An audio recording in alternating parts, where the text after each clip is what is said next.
สวัสดีครับหนึ่งนะครับชลิตพดุงชีพ Fuji X Photographer Thailand ปี 2015 ครับ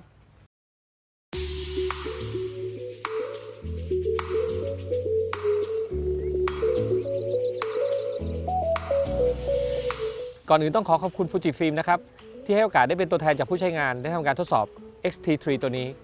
วันนี้ก็จะมาแชร์ความรู้สึกจากผู้ใช้งานหลังจากได้ทำการทดสอบ X-T3 เป็นเวลา 2 เดือนนะครับ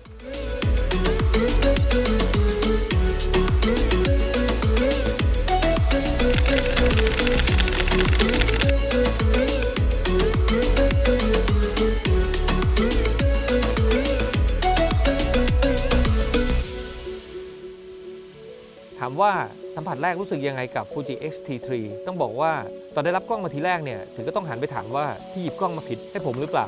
เพราะหน้าตาแทบไม่ต่างจาก X-T2 เลยและในใจก็ยังสงสัยว่าทาง Fuji เนี่ยจะพัฒนาเอาอะไรมาใส่เพิ่มให้กับกล้อง X-T Series ได้อีกคือโดยส่วนตัวผมจะชอบกล้องระบบเล็กๆน้ำหนักเบาๆเที่ยวได้สนุกไม่เป็นภาระแล้วก็จะชอบกล้องรูปทรงแนว Range Finder ออกแนว Retro แบบ XE หรือว่า Expo Series นะครับแต่ก็ต้องยอมรับนะครับว่า Fuji X-T Series เนี่ยเป็นกล้องที่ออกแบบมาเพื่อช่วยเรื่องการจับถือได้เหมาะมือแล้วก็การออกแบบเนี่ยก็เอื้อให้สามารถถ่ายภาพได้สะดวกแล้วก็หลากหลายที่สำคัญแล้วก็จำเป็นกับชีวิตมากๆเลยนะครับก็คือจอพับซึ่งมันช่วยให้สามารถถ่ายภาพได้ในหลายมุมมองไม่ว่าจะเป็นมุมเสยหรือว่ามุมกดซึ่งก็ทำให้เราได้ภาพในมุมที่แตกต่างออกไปจากการถ่ายภาพในระดับสายตา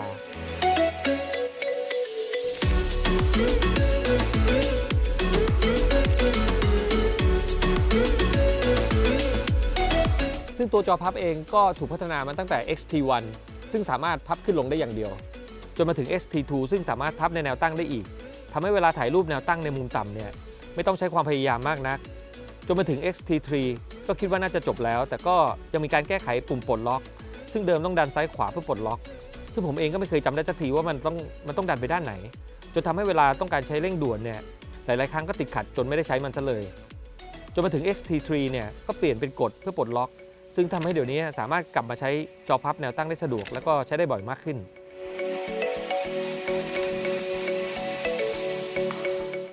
ในส่วนของปุ่มใช้งานกับจอยสติ๊กอาจจะไม่รู้สึกแตกต่างจาก XT2 มากนักเพราะเดิมก็ถูกออกแบบมาค่อนข้างลงตัวอยู่แล้วซึ่งแต่ละปุ่มเนี่ยเราสามารถกำหนดได้ว่าจะให้เป็นคีย์ลัดอะไรทำให้เราสามารถปรับกล้องได้ตามที่เราถนัดอย่างผมถนัดที่จะถ่ายด้วยโหมดแมนนวลผมก็จะปรับปุ่มไดอัลด้านหน้าให้ปรับได้ทั้ง Speed Shutter แล้วก็ ISO แล้วก็ใช้มือซ้ายเนี่ยปรับวงแหวนโฟกัสที่เลนเอาแต่อาจจะมีขัดใจนิดๆตรงที่ปุ่มไดอัลเนี่ยออกจะแข็งไปนิดนึงซึ่ง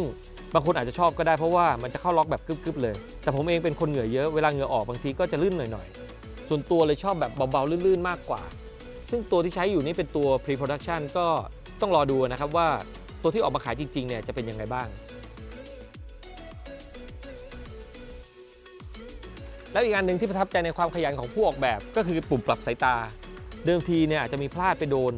ทำให้ต้องคอยมาปรับปุ่มสายตาอยู่เรื่อยๆแล้วก็จะปรับค่อนข้างยากหน่อยบางทีเวลามือลื่นๆนี่ต้องใช้เล็บจิกๆดันๆเอาซึ่งตอนนี้จะเป็นแบบดึงออกมาให้หมุนได้สะดวกพอกดลงไปก็ล็อกเลยแล้วก็ใช้กันได้ยาวๆซึ่งตั้งแต่ใช้มาเกือบ2 เดือนเนี่ยผมไม่ต้องมาปรับสายตาเลยสักทีอันนี้ต้องปรบมือให้ดังๆเลยนะครับจอทัชสกรีนเมื่อก่อนก็เป็นอะไรที่รำคาญมากๆบางทีถึงก็ต้องปิดไปเลยเพราะว่าบางทีอาจจะเผลอไปลั่นชัตเตอร์อยู่บ่อยๆจนวันหนึ่งเนี่ยผมไปถ่ายนกแต่ลืมเอาสายลั่นไปก็สายแตะเบาๆที่หน้าจอเพื่อลั่นชัตเตอร์แทนการกดปุ่มซึ่งก็ช่วยลดการสั่นไหวได้พอๆกับการใช้สายลั่นเลยทีเดียวเดี๋ยวนี้พอใช้เป็นนี่แทบไม่ต้องหยิบสายลั่นชัตเตอร์ออกมาใช้เลยก็ทำให้สะดวกไปอีกแบบ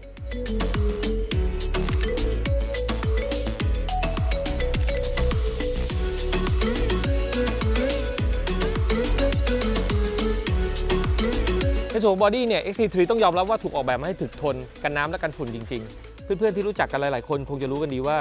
ถ้ากล้องผ่านมือผมแล้วเนี่ยจะไม่ค่อยน่าซื้อต่อสักเท่าไหร่เพราะผมใช้กล้องไม่ค่อยจะระมัดระวังสักเท่าไหร่ขอให้ได้รูปก่อนถ้ากล้องจะต้องมีริ้วรอยบ้างก็ถือว่าตายในหน้าที่นะครับช่วง2 เดือนที่ผ่านมา XT3 ตัวนี้ผ่านมาทั้งโดนคลื่นซัดไป 2-3 รอบโดนฝุ่นดินลูกรังนับไม่ครั้งไม่ถ้วนในช่วงที่ถ่ายมอเตอร์ครอสแต่ก็ยังสามารถเอาตัวรอดมาได้ไม่ใจสอบพลีชีพไประหว่างทางทำให้ได้ภาพส่งงานกลับไปทางฟูจิได้ครบโดยกล้องไม่พังคามือไปซะก่อน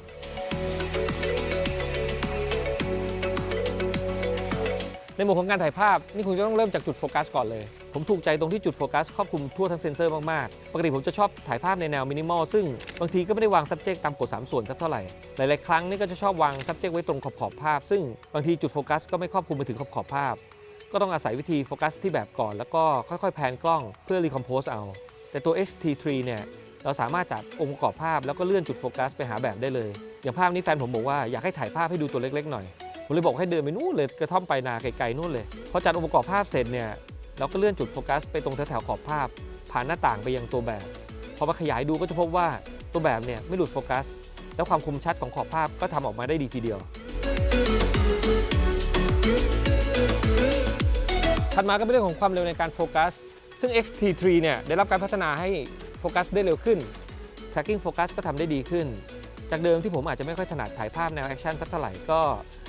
ต้องใช้วิธีโฟกัสทิ้งเอาไว้แล้วก็รอให้ subject ผ่านมาถึงจุดแล้วก็ค่อยๆกดถ่ายรัวๆเอาแต่พอได้ทดสอบระบบ tracking focus ของ X-T3 เนี่ยทำได้ดีขึ้นมากๆทำให้สามารถถ่ายภาพเคลื่อนไหวได้ง่ายขึ้นแล้วก็ได้รูปมากขึ้นด้วย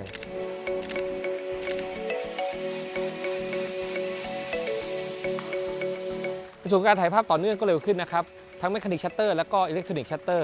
โดยที่ไม่ต้องใช้คลิปเพิ่มซึ่งอันนี้ถูกใจมากๆนะครับเพราะผมเองเนี่ยผมชอบกล้องเล็กๆโดยที่ไม่ต้องติดคลิปมากกว่าและในส่วนของ Electronic Shutter ก็ดูว่าอาการ Rolling Effect ก็จะน้อยลงเวลาที่เราจะเป็นต้องใช้ Electronic Shutter ที่ความเร็วเพื่อเก็บภาพที่เคลื่อนไหวเร็วๆอย่างการถ่ายภาพกีฬาก็สังเกตว่าภาพก็จะดูยืดย้วยน้อยลงยังไงต้องออกตัวกันนะครับว่าผมอาจจะไม่ถนัดงานวิดีโอสักเท่าไหร่เลยจะเน้นทดสอบเรื่องภาพนิ่งเป็นหลัก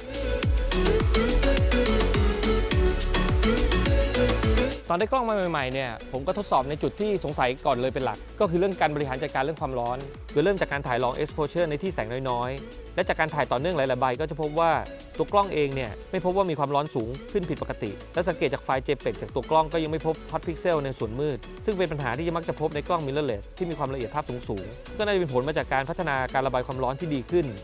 หรือว่าเวลาที่เราต้องการเปิดหน้ากล้องทิ้งไว้นานๆอย่างตอนที่เราถ่ายนกซึ่งต้องเปิดทิ้งไว้เพื่อรอจังหวะที่นกจะบินเข้ามากล้องก็จะหลีความสว่างของหน้าจอลงอัตโนมัติซึ่งก็จะช่วยประหยัดพลังงานแล้วก็ลดความร้อนจากหน้าจอไปด้วยในตัวภาพนี้เพื่อให้สามารถหยุดความเคลื่อนไหวของนกได้ผมต้องดัน ISO ไปที่ 1006 เพื่อให้สามารถใช้ Speed Shutter ได้ที่ 1:500 ซึ่งก็ถือว่า ISO ขนาดนี้ยังสามารถเก็บรายละเอียดในส่วนของขนนกได้ดีพอสมควรส่วนภาพนี้เพื่อให้สามารถเก็บรายละเอียดในช่วงที่นกค่อนข้างนิ่ง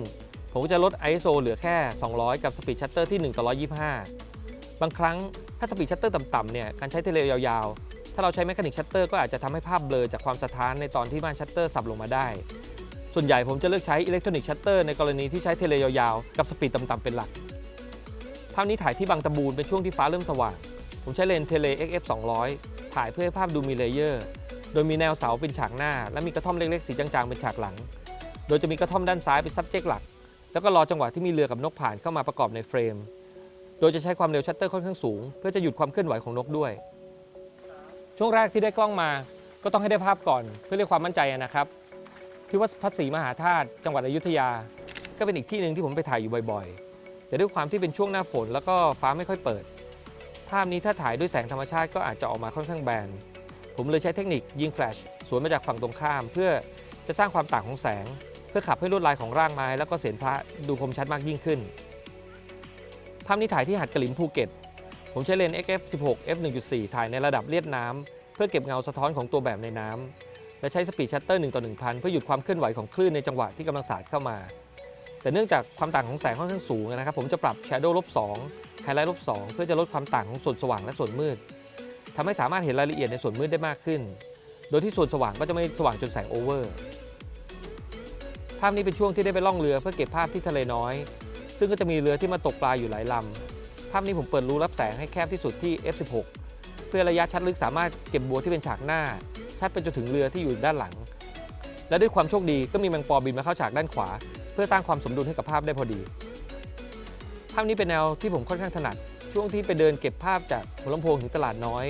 ก็บังเอิญไปเจอทางม้าลายสีขาวแดงดูน่าสนใจแล้วก็มีแสงสาดลงมาพอดีผมอาศัยการตั้งสปีดชัตเตอร์สูงๆแล้วก็ถ่ายต่อเนื่องเพื่อหยุดความเคลื่อนไหวของมอเตอร์ไซค์ที่วิ่งผ่านมาแล้วก็เลือกจังหวะภาพที่ลงตัวที่สุดแล้วก็มากลับภาพเพื่อให้เงาของมอเตอร์ไซค์เนี่ยเป็นพระเอกของภาพเพื่อให้ภาพดูเซเรียลผมก็ปรับคอนทราสต์ให้สูงๆโดยปรับ Shadow และ Highlight +4 พร้อมกับ Hard Color Chrome แล้วก็ Color +4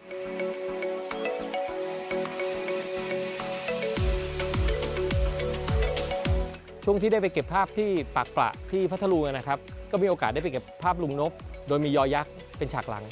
เนื่องจากช่วงพระอาทิตย์กำลังขึ้นเนี่ยแสงจะค่อนข้างน้อยผมใช้สปีดชัตเตอร์ค่อนข้างช้าที่1/3 วินาทีโดยต้องตั้งขาอยู่ในน้ำแล้วก็ผมก็จะปิดกันสั่นที่เลนส์เพื่อป้องกันการเบลอของขอบภาพด้วยภาพนี้ผมใช้เลนส์ 55-200 ถ่ายที่ระยะห่างจากตัวแบบพอสมควรแล้วก็ด้วยความที่ตัวกล้องเนี่ยหน้าตาค่อนข้างเป็นมิตรก็ทำให้ตัวแบบเนี่ยค่อนข้างผ่อนคลายแล้วก็แสดงอารมณ์ออกมาได้อย่างเป็นธรรมชาติภาพนี้เป็นมุมที่จะมีแสงลอดแนวกิ่งไม้ใบไม้ด้านหลังลงมาเราใช้เครื่องพ่นควันพ่นไปด้านหลังเพื่อสามารถมองเห็นลำแสงได้แต่เนื่องจากความต่างของแสงสูงมากๆเพราะเราถ่ายย้อนแสงเต็มๆผมก็จะปรับไฮไลท์ -2 Shadow -2 เพื่อลดความสว่างด้านหลังและเปิดเงาด้านหน้าในส่วนของ Mood and Tone ผมใช้ฟิล์ม Simulation แบบ Classic Chrome โดยใช้ Color +4 แล้วก็ปรับไว้บาลานซ์ให้ชิปไปทางโทนสีเหลืองเพื่อมีความรู้สึกอุ่นๆแบบแสงเช้าภาพสุดท้ายนี่เป็นภาพที่ถ่ายที่สะพานเอกชัยจังหวัดพัทลุงนะครับช่วงนี้ทางช้างเผือกเนี่ยจะสามารถถ่ายได้เร็วขึ้นภาพนี้ผมถ่ายตอนประมาณ 5 ทุ่มผมใช้เลนส์ XF16 f1.4 ซึ่งสามารถเปิดรูรับแสงได้กว้างเหมาะกับการถ่ายดาวภาพนี้ใช้ ISO แค่ 1,600 เท่านั้นผมใช้ไฟ LED เปิดเบาๆเพื่อเปิดเงาให้กับตัวบ้านแล้วก็ใช้ไฟฉายเพ้นท์เพื่อเปิดเงาต้นหญ้าที่เป็นฉากหน้าแล้วก็ด้วยความโชคดีที่มีไฟหน้ารถวิ่งผ่านบนสะพานช่วยฉาบให้หลังคาสว่างและเติมสีสันให้กับภาพได้มากขึ้นในช่วง 2 เดือนที่ผ่านมาผมว่ากล้อง X-T3 เนี่ยเป็นกล้องที่สามารถตอบสนองการทำงานของผมได้เป็นอย่างดีด้วยระบบกล้องและเลนส์ซึ่งมีขนาดเล็กกระทัดรัดน้ำหนักเบาไม่เป็นภาระในการเดินทางสามารถใช้งานได้อย่างสมบุกสมบันคุณภาพไฟล์ดีขึ้นโฟกัสเร็วขึ้นทำให้มีโอกาสได้ภาพมากขึ้ขึ้นสุดท้ายนี้อยากให้ไปทดลอง X-T3 ด้วยตัวคุณเองนะครับแล้วคุณจะรู้ว่าได้เวลาอัปเกรดแล้วหรือยัง Fuji X-T3 ตัวเดียวจบเลย